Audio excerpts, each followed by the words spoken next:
मुल्ला तुझे करीम का कब आया फरमान, दया भाव हृदय नाही जिभ करे हैवान. तुझ्या देवानं तुला कधी असा आदेश पाठवला की बळी दिल्यावर तू चांगला माणूस होशील,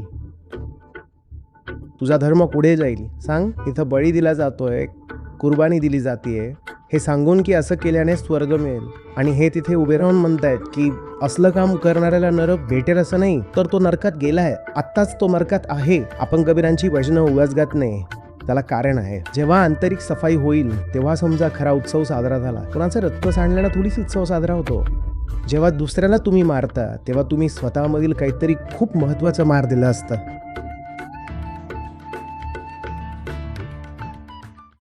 काटा कुटी जो करे ते पाखंड को भेष, निश्चय राम न जानही कहे कबीर संदेश.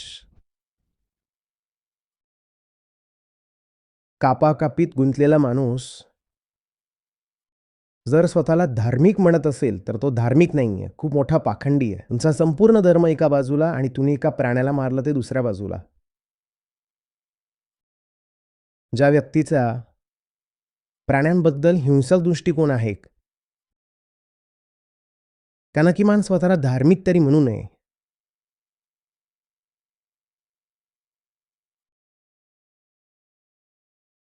पुढे ऐका. आता हे इस्लामिक राज्यात असं म्हटलं जातंय, आव्हान देऊन म्हटलं जातंय, मुल्ला तुझे करीम का कब आया फरमान, दया भाव हृदय नहीं जिभ करे हैवान.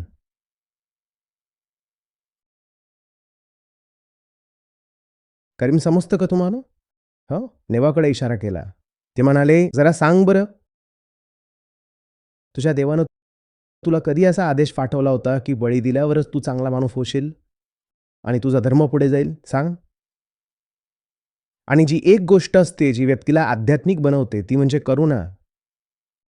दया भाव हृदय नाही. हृदय, तुमच्या हृदयात दया नाही, आणि तुम्ही धर्माच्या नावाखाली, अल्लाच्या नावाखाली हत्या करताय. आणि हा कटाक्ष बघा, हा अंदाज बघा. मुल्ला तुझे करीम का कब आया फरमान, दया भाव हृदय नहीं जिभ करे हैवान. हीच ती जागा आहे जिथं संत आणि सुरुमामध्ये फरक करणं कठीण होऊन जातं. आणि म्हणूनच सुरातन को अंग सुरमा को अंग हे कबीर साहेबांच्या दोह्यांमध्ये दिसतं, जे इतरत्र कुठेही नाही. हे सांगायला एकदम ठोस, निर्भय काळीच पाहिजे. तो काही संविधानाचा काळ नव्हता. जर तुम्ही काही केलं तर कोणीतरी जाऊन रिपोर्ट दाखल करेल, FIR करेल, आणि मग कायदेशीररित्या पोलीस येऊन तुम्हाला घेऊन जातील, आणि मग तुमच्यावर खटला दाखल होईल. तुम्हाला तुमचा वकील घेऊन यायला सांगितलं जाईल. मग साक्षीदार आणि पुरावे सादर केले जातील, आणि नियमांनुसार न्यायाधीश तुम्हाला एकतर निर्दोष सोडेल किंवा शिक्षा देईल. तेव्हा असं काही नव्हतं. काय होतं?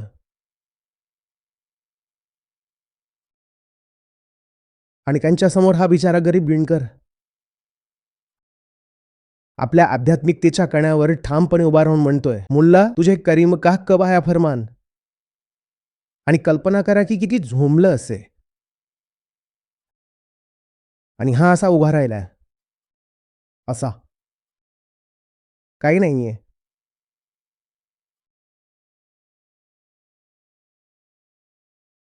सगळे पंडित त्यांना म्हणतायत, तू हिंदू नाहीस, तू हिंदू नाहीस. आई चल, जरी तू हिंदू असलास तरी तू विद्वान नाहीस, कारण तुला कोणत्याही गुरुकडून औपचारिक भिक्षा तर मिळालेली नाही. मुस्लिम त्याला म्हणतात, तू कोण आहेस आम्हाला शिकवणारा? तू कोण आहेस? तू अलीम फाजील आहे, मौलाना आहे, तू कोण आहेस भाऊ? तू कसा बोलतोयस? आणि हा माणूस असा ताट उभा राहिलाय, ताट उभा आहे, ताट मानेनं उभा आहे, हिंदू आणि मुस्लिम दोघांविरुद्ध ठामपणे उभा आहे. गमतीची गोष्ट अशी आहे की जेव्हा ते वारले तेव्हा हिंदू आणि मुस्लिम चढाओढीनं आले की ते आमचे होते, आमचे होते, आमचे होते. आणि जोपर्यंत ते होते तोपर्यंत ते सगळ्यांच्या डोळ्यात खुपत होते.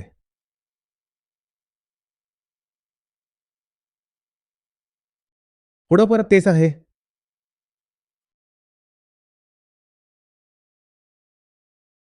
काजी तुझे करीम का कब आया फरमान, घट फोडा घर घर किया साहिब का निशान.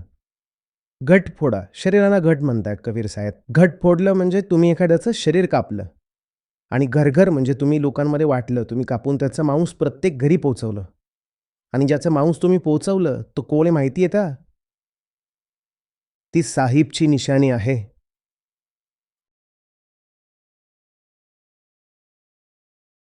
आणि हे सगळं तुला साहिबने करायला सांगितलं होतं का? सांग मला, तुला फरमान कधी मिळालं? बोल, दाखव, फरमान दाखव. तुम्ही आज पण असं बोलू शकत नाही. जेव्हा कायदा आणि सुव्यवस्थेचा काळ आहे, ड्यू प्रोसेसचा काळ आहे, संविधानाचा काळ आहे, हे तेव्हा उभे राहून गर्जना करत होते.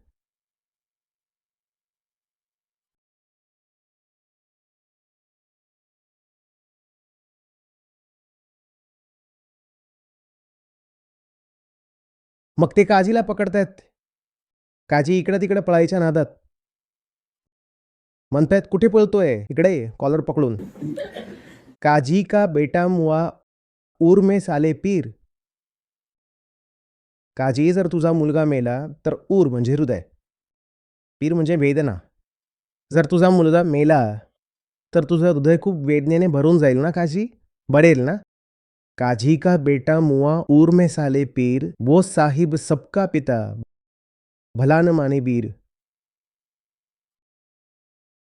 तुझा एक मुलगा आहे, तो मेला तर तुला खूप वेदना होतील. तो जो साहेब आहे तो सगळ्यांचा लाप आहे. ज्याला आपण प्रकृती म्हणू शकतो, ती सर्वांची आई आहे. आणि जर तू तिच्या मुलाला मारत असशील तर तिला चांगलं वाटत असेल का? तुझी पण मुलं आहेत, तुझ्या मुलाला कोणी कापलं तर तुला कसं वाटेल? आणि हे सर्व प्राणी आणि पक्षी, ती पण कुणाची तरी मुलं आहेत. तुम्ही त्यांना कापताय आणि मग तुम्हाला वाटतं की असं केल्याने देव प्रसन्न होईल.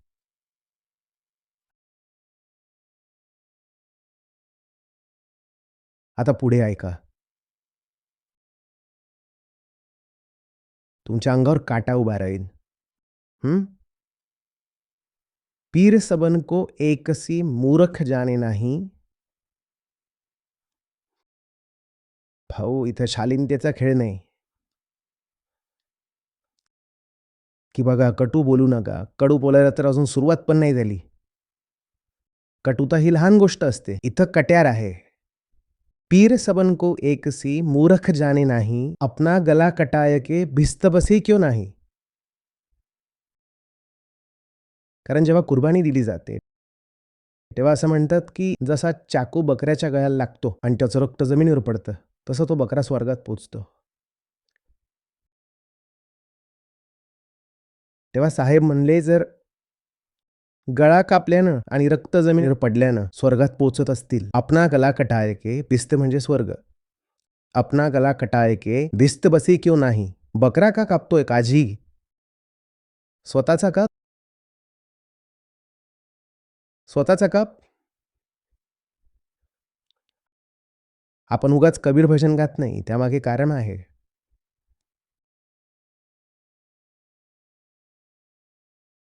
बंदे में था दम. लक्षात येतंय का? इथं आपण कुठल्या दीनदुबळ्या फकीराबद्दल बोलत नाही आहोत.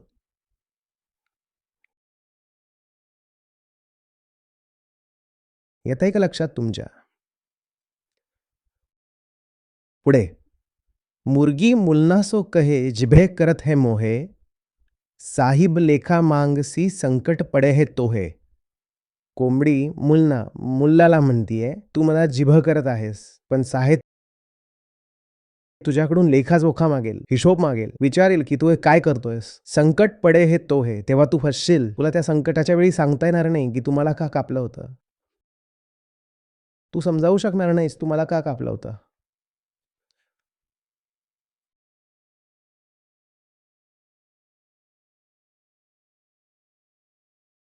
पुढं, काला मुंह करी करद का, दिलसो दुई निवार, सबही रूह सुभान की, अहमक मुला न मार. करद म्हणजे कापण्यासाठी वापरला जाणारा चाकू. म्हणतायत याचं तोंड काळं करा, फेकून द्या त्याला, दूर फेका. दिल से दुई निवार म्हणजे द्वैत. हृदयातून ही द्वैत भावना काढून टाका, की माझं हित वेगळं आणि त्यांचं हित वेगळं. जेव्हा भलं होतं, तेव्हा सगळ्यांचं सोबतच होतं. तुमचं भलं आणि माझं भलं नेहमी सोबतच असेल. ही द्वैताची भावना आहे. ही फार गडबड भावना आहे. द्वैतच माया आहे, की त्याचा नाश करून माझं भलं होईल किंवा त्याचा जीव घेऊन माझं आरोग्य सुधरेल. जर तुम्ही दुसऱ्याचा जीव घेतलाय, तर तुमच्याही जीवनावर त्याचा परिणाम होईल. काला मुँह करी करत का दिल सो दुई निवार सबही रूह सुभान की. ही सगळ्यांमध्ये जी चेतना वास करते ना, ती देवाकडनंच आली आहे. सुभान अल्लाह म्हणतात ना, की सबकी रूह सुभान की. सगळं काही तिथूनच येतंय. अहमक मुलानं मार. अहमक म्हणजे मूर्ख. का मारतोयस तू? तू फक्त एकालाच मारत नाही, तर तू सगळ्यांना मारतोयस. सगळ्यांचे प्राण एकमेकांशी जोडलेले आहेत. जोर करी जिभे करे और मुख से कहे हलाल. तुझा कोणता हलाल आहे? तू म्हणतोयस हलाल केलं. आणि हलाल म्हणजे धर्मानुसार आणि हराम म्हणजे धर्माच्या विरुद्ध. विचारतायत हा कोणता धर्म आहे ज्यात तुम्ही जबरदस्तीने प्राण्याला पकडता, त्याची मान कापून हलाल आहे म्हणता. हे हलाल कसं आहे? तुम्ही कुणावर तरी जबरदस्ती करताय आणि त्याचा जीव घेताय. तुम्ही त्याचं रक्त सांडून मांस खाऊन टाकाल. यात हलाल काय आहे? जोर करी जिभे करे मुख से कहे हलाल साहिब लेखा मांगसी होसी कौन हवाल. जेव्हा साहेब हिशोब मागतील तेव्हा तू काय उत्तर देशील? स्वतःला तर समजावलं की हे हलाल आहे, पण ते हलाल नाही.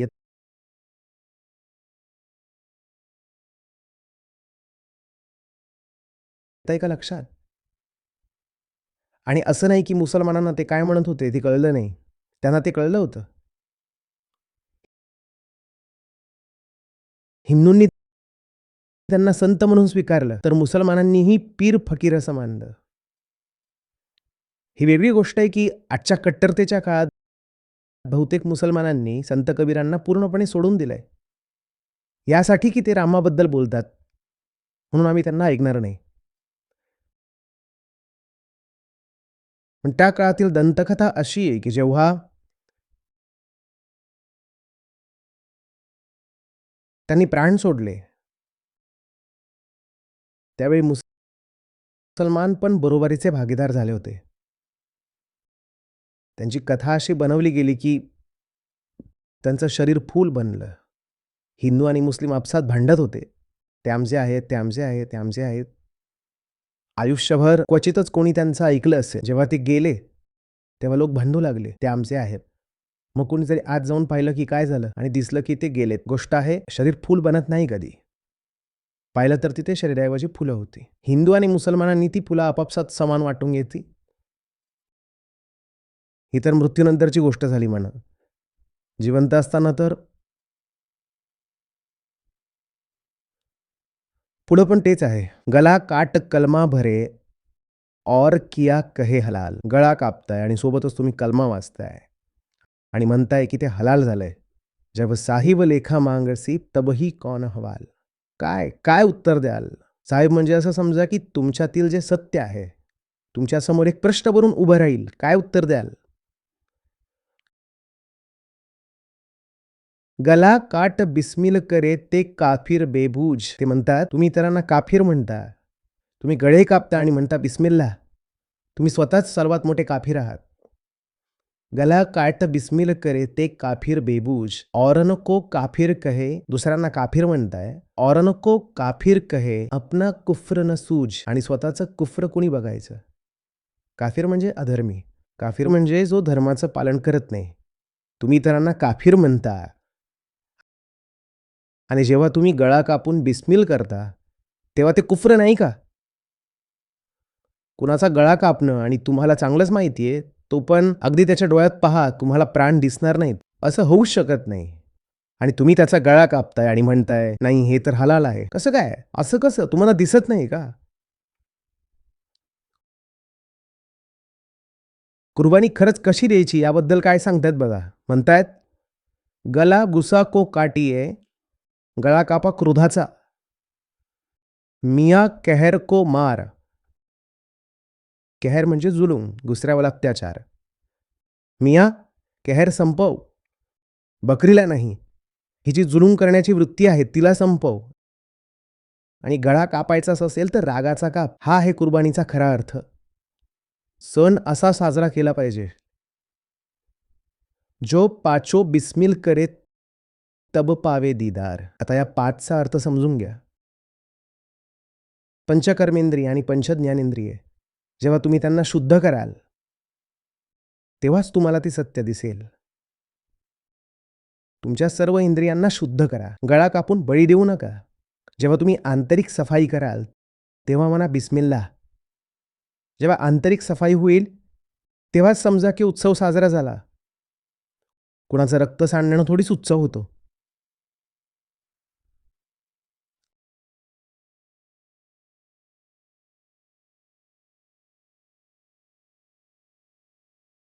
काफिराची व्याख्या देताना कबीर साहेब म्हणतात, कबीर तेही पीर है जो जाने पर पीर. म्हणतात कोणालाही सहजपणे पीर, संत, साधू किंवा धर्मज्ञ मानू नका. पीर तोच आहे जो दुसऱ्यांची पीडा जाणतो. पीर या शब्दासोबत खेळलेत. पीर म्हणजे पीरपण आणि पीर म्हणजे पीडापण. कबीर तेही पीर है जो जाने पर पीर. जो दुसऱ्याची पीडा जाणतो तोच खरा पीर. जो परपीर न जानही ते काफिर बेपीर. आता काफिराची व्याख्याही झाली. ज्याला दुसऱ्याची पीडा समजत नाही, ज्याला दुसऱ्याचं दुःख कळत नाही, तो काफिर आहे. ज्याला दुसऱ्याची वेदना समजत नाही तो काफिर आहे. आता हे तर आहेच. कहता हूं कही जात है कहा जो मान हमार, जाका गला तुम काटी हो सो फिर काट तुम्हार. याचा अर्थ असा नाही की मेलेल्या कोंबड्यांचा आत्मा येऊन तुमच्यावर सुली चालवेल. बिचारा कोंबडा काय करणार.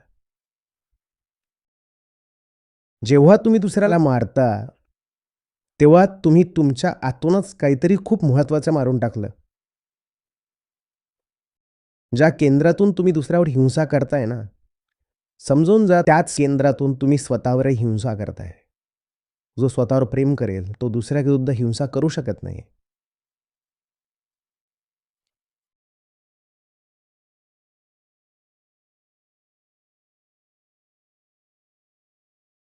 पुढं हां.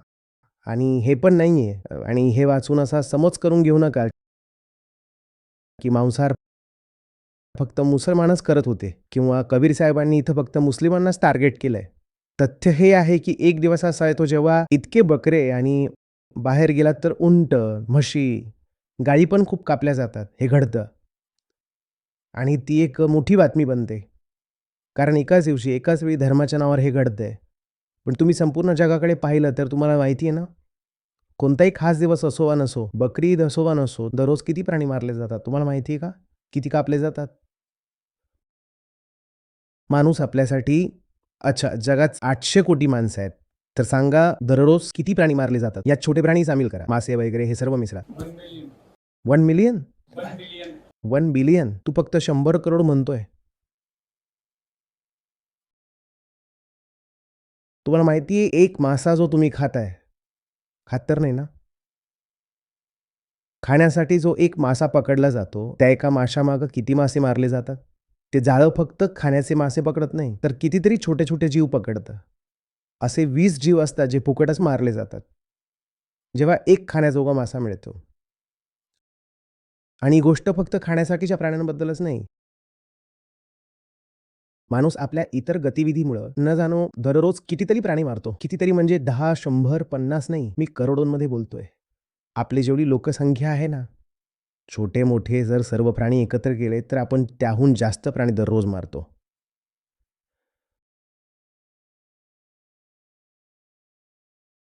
तर गोष्ट फक्त बकरी ईदची नाहीये. बऱ्याच लोकांचं पशुप्रेम फक्त बकरी ईदच्या दिवशी जागृत होतं.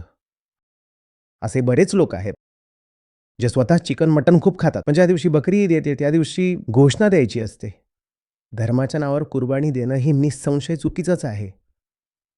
पण जे बाकीचे 364 दिवस तुम्ही दररोज खाताय आणि दररोज 800 कोटी जीव मारताय, ते योग्य कसं झालं? ते कसं काय बरोबर आहे? आणि हे मोठं पाखंड आहे. की तुम्ही 364 दिवस आवाज उठवत नाही, पण फक्त बकरी ईदच्या दिवशी तुम्ही घोषणा देता. हे पाखंड आहे. तर कबीर साहेबांनी ते पाखंड नाही केलं. त्यांनी असं नाही केलं, की फक्त मुसलमानांनाच धारेवर धरलंय. पुढे ऐका. हिंदू के दया नहीं और मिहर तुरक के नाही. मिहर म्हणजे मेहर. मिहर म्हणजे मेहरबानी करणं. दया असं समजा. हिंदू की दया नहीं और मिहर तुरक के नाही, कहे कबीर दोनों गए लख 84 माही. म्हणजे हे दोघेही भवचक्रात 84 लाख योनीत एक कथा चालते, एक इशारा केलाय. म्हणतात दोघे पण अडकतील. त्यांना कधीही मुक्ती मिळणार नाही. ना हिंदूंमध्ये दया आहे आणि तुर्क म्हणजे मुसलमान. त्या काळात जे मुस्लिम भारतात आले, ते प्रामुख्यानं 3 दिशांतून आले. सुरुवातीला सिंध, मध्य अरब, नंतर तुर्क आणि त्यानंतर अफगाण. इतर ठिकाणांहूनही आलेले, जसे की मध्य आशिया आणि इराणमधून. पण या 3 ठिकाणांहून जास्त होते. तर काय? हिंदू के दया नहीं और मिहर तुरक के नाही और कहे कबीर दोनों गए लख 84 माही. तुम्ही दोघंही बंधनात राहाल, दुःख सोसाल आणि तळफडाल. तर असं नाही की ते फक्त मुसलमानांना टार्गेट करतायत. हिंदूंनाही सोडलं नाही. अरे, त्यांचं एक फार सुंदर भजन आहे, जे असं सुरू होतं की पांडे बकरिया काहे को मारी. तुम्ही शोधाल तर ते सापडेल. पांडे म्हणजे कोणी पंडितजी आहे. तर त्यांना पकडलं आणि पूर्ण भजन यावर आहे. पांडे बकरिया काहे को मारी. तू का मारली? ती काय करत होती? ती आपलं गवत खात होती, पडून राहायची. पण तू बकरी कापलीस. पांडे तू का कापलीस? सांग. लक्षात येतंय का नाही? पुढं त्यांनी हिंदू मुस्लिम दोघांनाही लक्ष केलंय. मुस्लिम मारे करद सो हिंदू मारे तलवार. हिंदू मुस्लिमांची मारण्याची पद्धत वेगवेगळी आहे. आणि बकरा बिचारा, त्याला या गोष्टीनं खूप दिलासा मिळतो. बघा, मला वेगवेगळ्या पद्धतीनं मारतात. दोघांपैकी कोणीतरी नक्कीच चांगला असेल. एक पद्धत आहे हलाल, एक पद्धत आहे झटका आणि एक करदने मारतो म्हणजे सुरीनं. कारण हलालमध्ये खूप मोठी वस्तू लागत नाही. हलालमध्ये फक्त इतकंच लागतं की कापून टाका, मग रक्त वाहील, तो आपोआप मरून जाईल.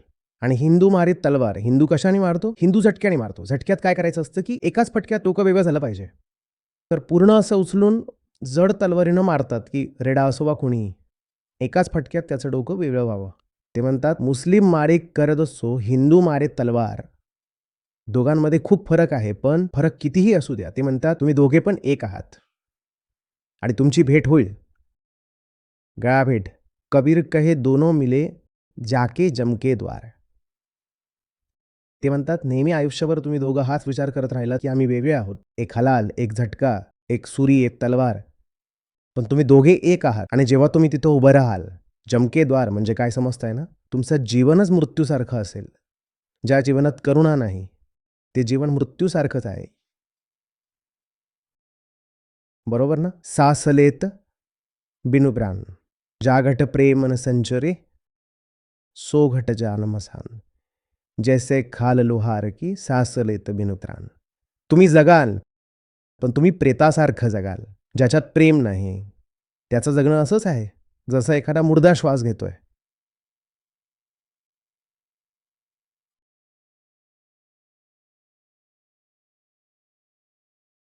हां, तर हे बघा, बनारसमध्ये राहून कोणीतरी त्यांच्याकडे येऊन म्हटलं असेल, की तुम्ही या पशुबळीला विरोध करता. अहो, पण हे सगळं तर वेदांमध्ये लिहिलंय. अजमेध, अश्वमेध, गोमेध हे सगळं लिहिलेलं आहे. त्यांची ऐट बघा. ते म्हणाले, जर वेदांमध्ये लिहिलेलं असेल, तर वेद चुकीचे आहेत.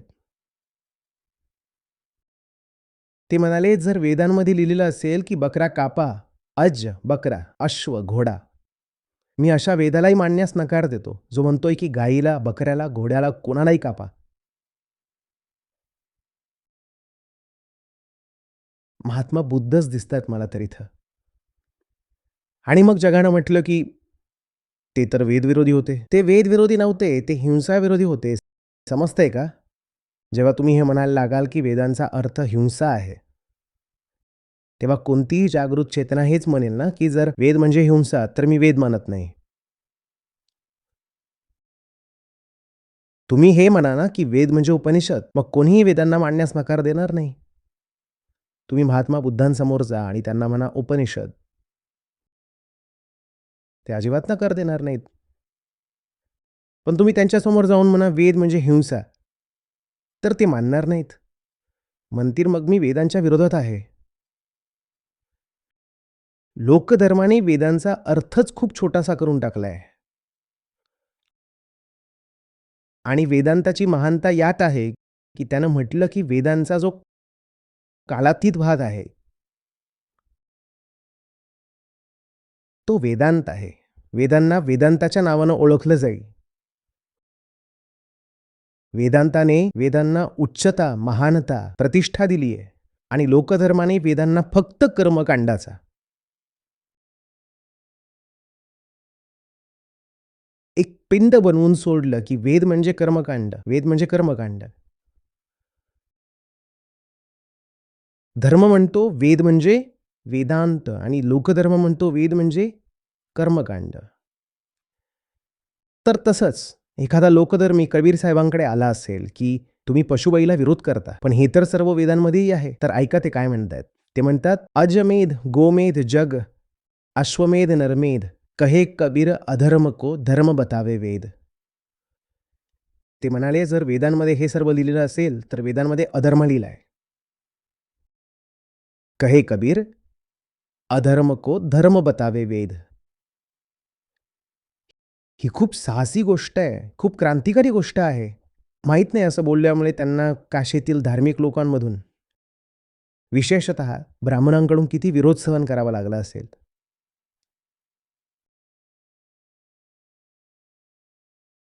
म्हणाले, "मी ग्रंथालाही मानणार नाही, जर ग्रंथात हिंसा लिहिलेली असेल.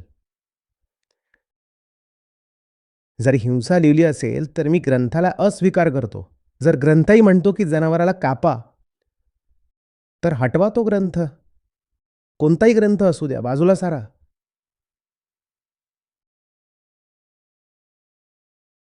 कळतंय का ताई?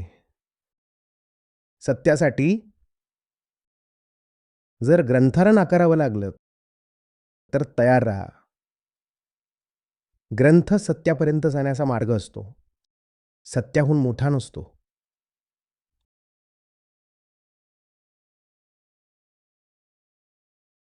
कोणाचंही ऐकू नका.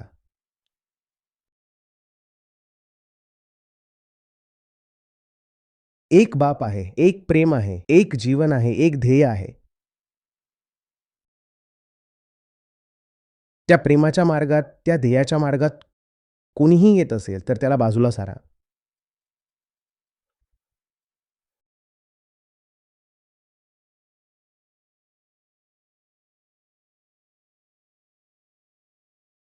समजतंय का? हे कधीही म्हणू नका, की ग्रंथात लिहिलंय तर करावंच लागेल ना. ग्रंथात लिहिलंय तर करावंच लागेल. ग्रंथात जर पशुहिंसा लिहिलेली असेल, ग्रंथात कुर्बानी लिहिलेली असेल, ग्रंथात जनावरांची छळवणूक करण्याबद्दल लिहिलेलं असेल, आम्हाला माहीत नाही, की हे ग्रंथात कसं आलं, पण आम्ही ते अस्वीकार करतो. विषय संपला. आणि साधारणतः अशा गोष्टी ग्रंथात लिहिलेल्या नसतात. साधारणपणे अशा गोष्टी परंपरेचा भाग असतात. अशा गोष्टी साधारणतः ग्रंथात लिहिलेल्या नसतात. अशा गोष्टी परंपरेतून चालत आलेल्या आहेत. परंपरा. परंपरा काय परम थोडीच झाली. परंपराच आहे ना, परमात्मा थोडीच आहे. परमात्म्याचा अनादर होऊ शकत नाही. परंपरा तर नक्कीच तोडली जाऊ शकते. तोडून टाकू अशी परंपरा ज्यात हिंसा आहे. तुम्हाला आनंद होईल, की याच उद्देशानं जे आमचं स्वतःचं ॲप आहे, ज्यामध्ये आमचे गीता आणि बाकी सगळे कार्यक्रम चालतात. इथे बुद्ध आहेत, गीता आहेत, उपनिषद आहेत, अष्टावक्र आहेत. हे मला मिळालं, माझं आयुष्य बदललं. हे तुम्हाला मिळतील, तुमचंही आयुष्य बदलेल. खरं विचाराल तर म्हणजे लाखो नाही तर किमान हजारो आयुष्य तरी आहे, जी पूर्णपणे बदललेली आहेत. 2 लाखांपेक्षा जास्त गीता विद्यार्थ्यांसोबत सहभागी व्हा आचार्य प्रशांत ॲपवर. पहिला महिना पूर्णपणे फ्री. गीता मिशनचा संपूर्ण एक्सेस. ॲपवर तुम्हाला मिळतील नियमित लाईव्ह सत्र, प्रत्येक दिवशी आचार्य प्रशांत यांचे विशेष संवाद, गीता कम्युनिटीचा एक्सेस, गीता परीक्षा, निवडक बातम्या, ऑडिओ बुक्स, कोट्स आणि बरेच काही. गुगल प्ले स्टोअर किंवा ॲपल ॲप स्टोअरवर आचार्य प्रशांत सर्च करा आणि आत्ताच डाउनलोड करा.